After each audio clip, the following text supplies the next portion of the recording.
Hello, welcome to Pwned at 2 PM and Dieofdeath, two games inspired by Forsaken and sharing some DNA with it. Now this video is going to be me comparing the two games with each other and Forsaken, also showing the differences, and another thing, I will not be going into excruciating detail with these two games. If you want to find out more, then go bloody play them. I'm not going to spoil everything for you. Let's start off with the beginner characters in these two games, and right off the bat, these two are better beginner characters than Forsaken does. The Pursuer has a very simple yet rewarding kit, with simple usabilities like Stalk, which makes you invisible and highlights all survivors, and Howl, which just slows survivors down. Also, all the survivors in Dieofdeath have randomized abilities, but I'll talk about them more later. Pwned has Jay, I'm just going to call him Jay, alright, don't get mad, please.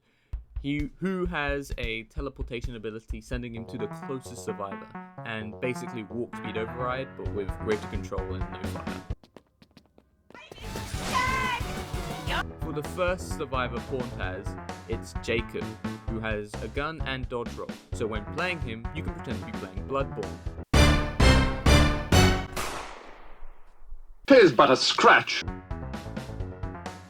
Has a pretty good hitbox, it's not too hard to hit, however the dodge doesn't seem to have dodge frames, or it's very short. Sometimes I've been able to dodge killer attacks, and sometimes I just haven't. Now, Noob and Jason, Forsaken beginner characters, are pretty hard for beginners to grasp, Noob more so, with most beginners not understanding how Noob's Ghost Burger works and what the point of Slate Skin is, whilst Jason isn't very good at catching up with survivors and or finding them unless you know what you're doing, which beginners obviously don't. I'll go more in depth on this in another video eventually, don't worry. Now onto the content. Pwned sadly has very little content, with only 3 survivors and 2 killers, which is kind of a problem. Because at least there not being a large variety of characters, which means you're going to be seeing the same characters very often, and as a result, the same scenarios over and over and over again. Dieofdeath lacks this problem, having 4 killers and a lot of randomized survivor abilities. Now let's talk about the survivors. At the beginning of every round, you'll get a choice between 3 different sets of abilities, which will be randomized each round. This leads to interesting combos. For example, one round you could be a rootin' tootin' cowboy that has a hot dog and is self-reliant. Or you could be a medic that punches, or someone that goes invisible and blocks. The possibilities are almost endless, whilst Pwned has Jacob, who is a long-range stunner, Brandon, who supports and heals the team, and Guest66, that is a trapper of sorts? Well, he can heal himself, highlight the killer, and set cat landmines, so that's something, I guess.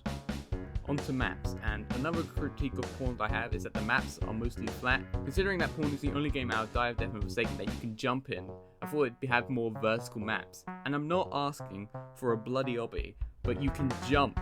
The maps might as well take advantage of that. Also, for some maps, there are way too many invisible walls.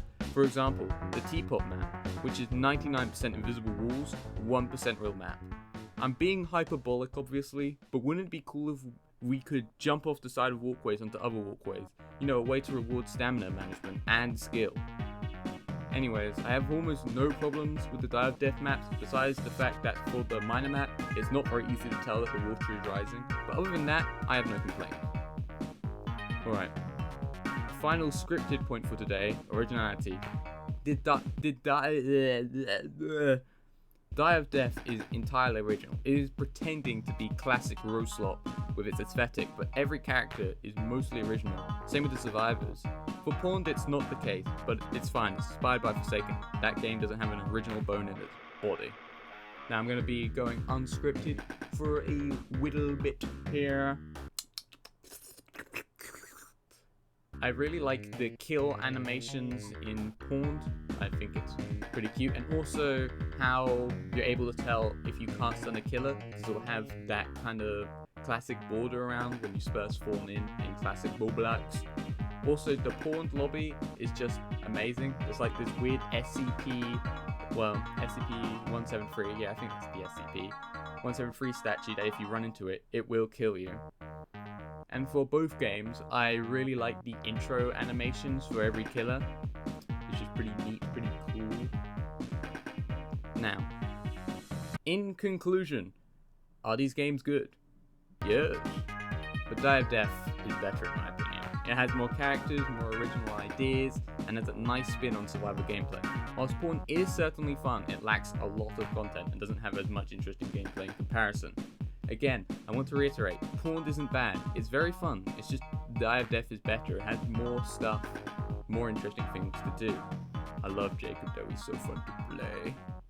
Yeah, give Pwned a few updates and it'll be just as good. Hey, I just want to say a few things before the video ends, and that's just, I want to make more videos like this, more higher quality video essay-esque stuff, but I know most of the people watching do not care, and this is not going to do very well. So how about a bit of a compromise? Because I don't want to be stuck doing video essays, and I don't want to be stuck doing clip dumps. So why don't I do a bit of both? Anyways, bye.